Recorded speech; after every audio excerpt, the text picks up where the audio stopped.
Overcoming jitters. Understanding, get cold feet. Hello and welcome. Today we're going to unravel the meaning and use of a very interesting English phrase, get cold feet. You might have heard it in conversations or movies, and if you've ever wondered what it means and how to use it, you're in the right place. The phrase, get cold feet, is an idiomatic expression used to describe the feeling of suddenly becoming too fearful or anxious to carry out a planned action or to continue with something. It's not about the temperature of your feet but rather about experiencing a sudden loss of courage or confidence. It's fascinating to know where phrases come from, isn't it? Get cold feet is believed to have originated in the early 1900s. Some say it came from the military, where soldiers who had frozen feet were unable or unwilling to participate in battle.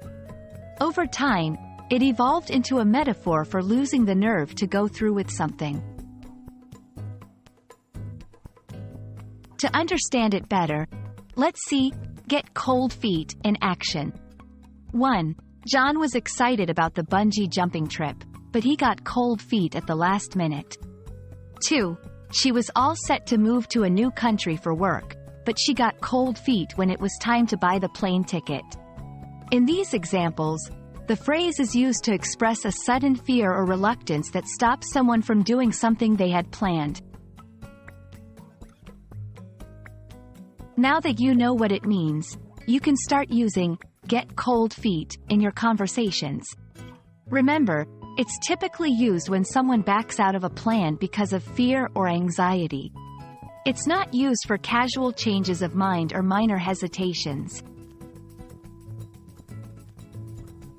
We hope this video helped you understand the meaning of get cold feet and how you can use it in your daily conversations. It's a phrase that can add color to your language and help you express a very specific feeling. Don't get cold feet about trying it out.